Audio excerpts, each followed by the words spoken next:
ছাদে যাওয়ার পর দেখি ছাদের এক কোণার মধ্যে আখের গাছও ছিল।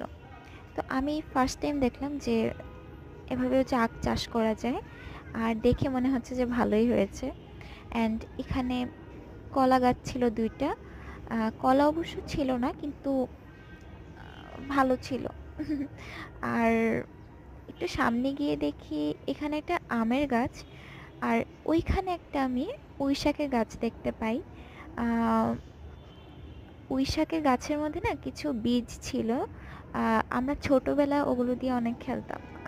কালার হতো, পার্পল কালার। আর আর আম্মু একবার ভাজি করেছিল, আলুর মধ্যে এই বীজটা দিয়ে ভাজি করেছিল। এটা অনেক ভালো ছিল, মানে ওয়ান ওয়ান টাইমই করেছে, বাট বেস্ট। আর এখানে তো আরো কিছু গাছ আছে। আম,